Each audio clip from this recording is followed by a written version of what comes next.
4 recruits, 1 mess hall, 45 seconds. A quiet woman with a broken watch and an empty wallet. They laughed. A tray fell. A chair scraped. A blade flashed. The dusty road in her past woke up. And they learned, without names, without rank, she was a Navy SEAL. The mess hall hummed like a low engine. Forks, boots, metal trays tapping steel. Sarah James moved through the noise as if the floor had lines only she could see. Her tray balanced, her shoulders loose. Her eyes on everything and nothing. She wore a regulation blouse that still held the crease from the locker. Her hair was clipped back. No flourish. No gossip to catch. The broken watch on her wrist sat face in, as if it listened to her pulse. Its glass was spidered at the 2. The minute hand never made it past 14. She kept it anyway. She found the empty chair last. Of course it was there. The only one. A single square of space at a table crowded by 4 recruits who looked like they'd been cast as confidants in 4 different shapes. They had crisp collars and first-week swagger. Names stitched in new thread. Smiles eager enough to cut themselves. "Seat free?" she asked, even though she had already set down her tray. Yeah." The tall one made room without meaning to. He wore pride on his jaw. He glanced at the broken watch. He looked away. She ate. Quiet, neat bites. Mashed potatoes, meatloaf, water. The recruits talked. They used numbers as trophies. Pile times, max reps. Sleep they didn't need. Fear they didn't feel. They said Hell Week like a dare and Frogman like a myth. One traced a trident he didn't own in the sweat ring under his cup. It melted when he lifted it. Sarah kept her eyes down. But she counted exits in the shine of a spoon. Noted the angle of a slumped chair 2 tables over. The pale tremor in a cook's hand. The way the ceiling fan wobbled once every 3rd rotation. Out of balance. Out of mind until it matters. Her empty wallet rested in her breast pocket. She could feel its soft weight like a promise. No photos, no receipts, no lines that could be pulled. A wallet made of space. A wall made of no one. "Ma'am," the square-shouldered recruit said. "You work in admin?" "Something like that." "You ever see real SEALs around here? Like up close?" "Once or twice." She sipped water. It tasted like copper if you let it. The shortest recruit laughed. "I bet they're monsters. Like they don't even blink." "Everyone blinks," Sarah said. "Yeah," the tall one said, grinning. "But not them." A tray clanged to the floor behind them. Half the room turned. One voice cracked, angry and thin. Another answered, lower, heavier, wrong, chairs scraped. The wobbling fan groaned. The cook with the trembling hand dropped a ladle. It bounced twice. Sarah put her fork down. She didn't look back. She felt the air change shape. "Uh-oh," the freckled recruit said. He stood halfway. He liked to be seen standing. "We should—" Sarah slid her chair back a breath. She did not stand. The tall one leaned toward her. "You hear that? Sounds like trouble." "I hear it," she said. "What should we do?" Her broken watch ticked in her skin. Nothing moved under the cracked glass. Time did not. But something else did. 45, Sarah said so quietly it could have been a prayer. The short recruit frowned. 45 what? Seconds, she said, and stood. Something hit the far wall. A cup burst into ceramic dust. The noise swelled.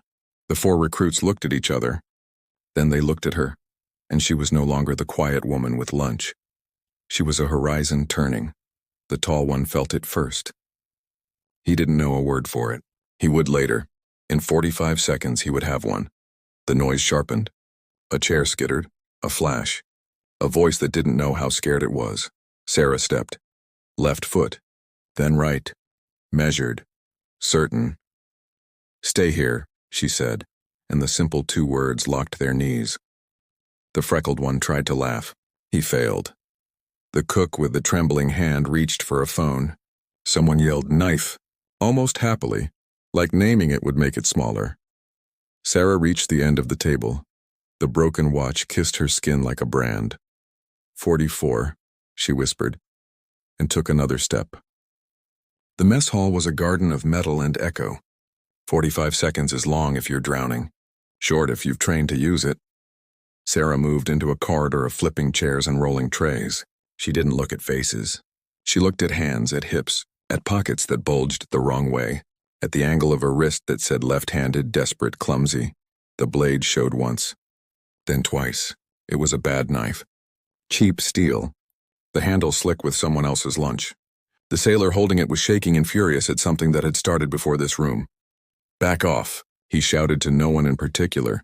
No one in particular was who got hurt. "Hey," a corporal barked, too far, too slow. Sarah inhaled. "Calm in, fear out, 45, that's what she gave herself. To stop a story from being written in red." She scanned. Exit there, blocked. Fire extinguisher there. Too heavy. Salt shakers, good. Chair legs, good. A folded wet floor sign. Sharp plastic edges. Better. She flipped the sign with her boot and it skated to her hand. She held it low like her fingers had rehearsed the shape. Someone grabbed at her sleeve, and she slid her arm in a way that made that hand forget itself. "Ma'am, wait," the tall recruit said from behind, disobeying her in the exact way kids do when they're brave and wrong. "Stop," she said. He did. He didn't know why he did. He would learn to trust the feeling later. 38. The blade hand lunged. It was fast in the way fear is fast. All push, no plan. Sarah angled a chair with her foot. The chair made the floor different. The knife foot met the new world and lost. The man stumbled. He corrected. He was strong. He was not hopeless. He was also a second from making true damage in the soft place between a young cook's ribs. Sarah slid in. Her voice cut the room at a clean angle. "Drop it." He didn't. She used the sign's edge to slap his wrist. Not hard, just right. The blade clinked against metal and chose the floor. His eyes went wide in surprise at gravity. Hands reached. She didn't know whose. She stamped the chair leg sideways. The man went down with it, safe as a toppled statue. She knelt without kneeling. Her weight found the hinge of his shoulder and turned it into a door that only closed. He yelled. He could breathe. "Good. Knife clear," Sarah said. Her words landed in trained ears across the room, even the ones that didn't know why they moved. 31. A second man surged from the left. Not a friend. Not a foe. A rescuer with too much steam and no brake. Sarah's palm met his sternum in a flat hello that said wait. He waited, shocked at obedience. "Breathe," she said. He did. Someone called security. Someone else called the same thing louder. The room always thought the echo would help. It never did. The cook with the trembling hand stared at his own fingers as if they were traitors. Sarah looked at him once. "You're okay." His hand stopped shaking, or he believed it did. 28. The knife man fought the floor. He twisted. She increased pressure by a whisper. He stopped. His breath came fast, not fast enough to faint. "Good again." "Why are you doing this?" she asked him, not loud, not soft. He swore. It wasn't an answer, but it told her where the pain was. Smell of bad bourbon. Eyes threaded red. Jaw grinding like a machine with a bolt loose. "Look at me," she said. He refused. Shame knows to avoid light. "Fine," she said. "Don't." Footsteps. Security boots. Close now, but not close enough to own the moment. 22. The tall recruit had edged 2 steps forward. The freckled one had clenched his fists as if the shape of them could help. The smallest had tucked his chin in the way new fighters do when they've only ever met soft mats. "Don't move," Sarah said without turning. They froze. The knife man's breathing hitched. He tried again to twist. She adjusted her angle and felt his pain without catching it. Her broken watch pressed her skin. The cracked glass did not blink. She remembered a dusty road. Heat shimmering, a run at dawn with boots too big and a pack too mean. Her brothers laughed beside her. "You chose this, Sarah," he'd said, passing her canteen. "So choose it again." She had 15 security reach them. Hands out, weapons down. "Too many voices, ma'am." She cut their noise with a look. It wasn't rank. It wasn't theater. It was the look of a person who knew the map. They stepped into their right places because that's what maps do to you when you trust them. "Bag the knife," she said. "On him," she added, motioning to the sailor.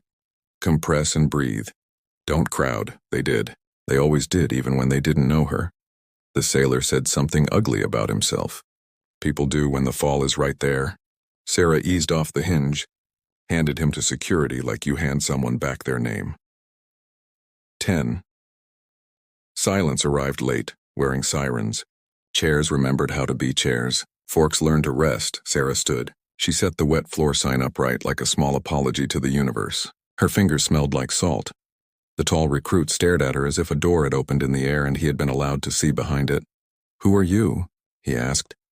Sarah reached and lifted the broken watch a fraction. the band tight against her pulse. "Someone who eats lunch," she said. 6.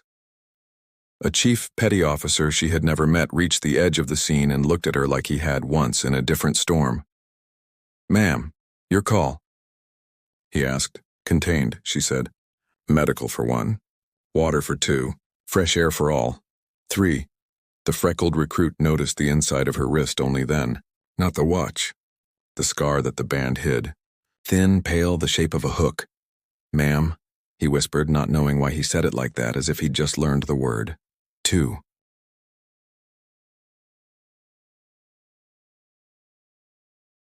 A coffee mug done with happening rolled until it tapped her boot. It stopped there, as if the boot was a wall, and the room exhaled. 45 seconds had passed, and 4 recruits understood something no one had told them in orientation. The tall one found a word inside himself. He said it like a question. "Seal." Sarah looked at him. At all 4. At the wallet that carried no one. At the watch that would never move again. At the dusty road she still kept in her bones. She did not answer, because someone behind them said her last name. "James?" Sarah turned. A voice she knew only from old messages. A face she had once promised to avoid. The past had found the mess hall. He unfolded the paper. Base exchange receipt, coffee, gum, pencil on the margin, Dust Road, 0214, same house. Her watch stopped at 2:14 as always. Truth pressed into skin until it left a mark. "On my windshield," Walker said. Under the wiper like weather had orders. "Why me?" she asked. He looked at the watch. "Because it's you." She didn't touch the note, not yet. Her empty wallet waited in her pocket like a mouth with no words. The recruits held their seats. They were loud with silence. She set the tray on the conveyor as if that could move time. The machine swallowed it. "What do you want?" she asked. "A line I can stand behind." "You should have thought of that before you said my name in a room with ears." He winced. "They needed to know who you are. They needed lunch." She slid the receipt into the empty wallet. Paper on nothing. It felt wrong and right at once. Names, she told the 4. Ortiz, Parker, Nguyen, Hale, good names. She weighed them without showing it. Track. 0500, she said. "No talking until you can hear." Walker shifted. "They're already here." "Who?" He looked past her. A black sedan rolled along the windows, slow, blank glass. No rank, it did not stop. It left the idea of a shadow. The fan overhead wobbled. A cook dropped a spoon and caught it. Outside, grit moved the way news does before it has words. 500, Sarah said again. The tall recruit swallowed. "And if they come sooner?" Her broken watch held the answer. She didn't say it, because all 4 phones lit at once. Unknown number, same text, same house, 0214. Before sunrise, the world bargains. Sarah circled the track and let the dark fall off her shoulders. Grit hissed. The horizon bruised and softened. Bootsteps arrived behind her. 4 sets. They lined up without being told, nervous, eager, awake in the way fear wakes you. "It's Sarah," she said. "Not ma'am unless blood is involved." They nodded. Hale breathed too high. Parker carried speed like a secret. Ortiz guarded a stitch. Nguyen watched edges and corners and gates. They ran. No talking. Only gravel, heartbeat, shoe whisper she taught with distance. How to count breath. How to scan hands, hips, door frames. How to let the dusty road speak and then answer softly. At the far gate, a strip of glass waited in the dirt. A cracked watch crystal, old sun-eaten. She bent, pocketed it. 2 broken faces, same hour. Different grief. "Who leaves that?" Ortiz asked. "Someone who likes riddles," she said. They turned down the service road. A wind lifted dust like memory. She remembered her brother pacing her, never letting her break form. "You chose this, Sarah. Choose it again." They reached the kill house, a squat training box that smelled like chalk and echoes. The door was open. Too open. On the threshold sat an envelope. Her name in pencil. Inside, a single key and a map of the base drawn like a child's maze. An X at the mess hall. A circle around the track. A line between them labeled 0214. She looked up. The sedan idled beyond the fence. Its driver watched nothing and everything. "Inside?" Hale asked. "Not yet," she said. But the floor inside clicked. Something shifted in the dark room. Not wind. A person, and a voice from the shadow said her brother's name. The word struck like a match in a dry field. Her brother's name did not belong to strangers. It still found its way into strange mouths. "Stay on the line," she told the four. She stepped into the doorway and let her pupils take the room. The kill house was the mess hall, copied in plywood and chalk. Tables taped on the floor, a plastic knife on a string, a chair turned sideways to change the world by 1 inch. Someone had studied her 45 seconds. Someone wanted an echo. She placed the envelope on the threshold, took out her empty wallet and wedged the door so it could not close on them. "Wallets don't carry people," she said. "Doors do." They entered. Foot by foot. Hands open, eyes busy. A projector came alive with a cough. Static. Then a still photo of the dusty road she used to run. A tire track crossed it like an old scar. Timestamp 2:14. "Where is that?" Parker whispered. "West of town," Sarah said. Before the pavement pretended to last, a speaker crackled. A man's breath. Then a voice that had practiced sounding like an apology. "You left us there," it said. "Same house, same hour." Empty names. Full graves. Guion scanned the rafters. He found a lens. Small. Cheap. New. He pointed. She nodded. "Popped it with the edge of the plastic knife like you pop a lie." "Who are you?" she asked the room. "Someone who learned your pattern," the voice said. "Someone who can draw it with a dull pencil and still cut." The projector changed. Walker on a parking lot from last night. Her at lunch from an hour ago. The 4 recruits standing on this very threshold. "Eyes up," she said. "Don't give the lens your face. Give it your spine," Ortiz shifted. "Why us?" "Because you stood," she said. "And because I didn't answer when he said the word seal." A relay clicked in the wall. The exit sign died. Narrow darkness. She didn't need light to count. 45 in, 45 out. The broken watch gave nothing. She gave the count herself. "On 10, she whispered, "we move." "Where?" Hale asked. "Through." They flowed. Low. Quiet. She left breath marks, not footprints. A wire grid lay under the chalk mess tables. She saw it because she had stepped wrong once years ago, in a place that smelled like old copper and river rot. "Stop," she breathed. They froze. She traced the wire to a battery taped behind a plywood pillar, a noisemaker, not a bomb. A call bell. Someone outside waiting to hear panic. She clipped the lead with the plastic knife's thin edge. Silence thickened instead of breaking. "Plan B failed," the voice said through the speaker, almost amused. "So let's use the old plan." The side door opened. Walker stepped in, hands up, jaw tight. His eyes begged her to trust and not to. Both. Behind him, the sedan's driver filled the frame. He held nothing. He carried danger like a coat, "Miss James," he said. "Good morning." He looked at the recruits. At the wedge of her empty wallet in the door. At the broken crystal in her pocket that had cut a neat circle against the fabric. "We'll trade," he said. "You're 45 for my story." "What story?" she asked. "The one your brother didn't finish." He slid a phone across the chalk table. A video cue to O214 paused on a doorway. Paused on a hand she knew.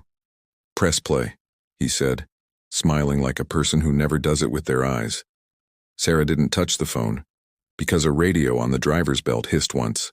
A second voice far away said a single clear word. "Detonate," and something under the plywood began to count. The word hung in the plywood air. Detonate. Something under the floor found its voice. Beep, beep, slow, certain, counting. Sarah let the sound pass through her. She set her own clock, 45. She didn't look at the driver. She watched angles. Door. Rafters. The line of wire she'd already followed once. "Positions," she said. Parker slid to the door. He watched the driver's shoulders. He watched hands, not face. Guion dropped to a knee. Found cable. Found tape. Found a junction box painted the same brown as the wall. Ortiz pulled Walker behind a table shadow.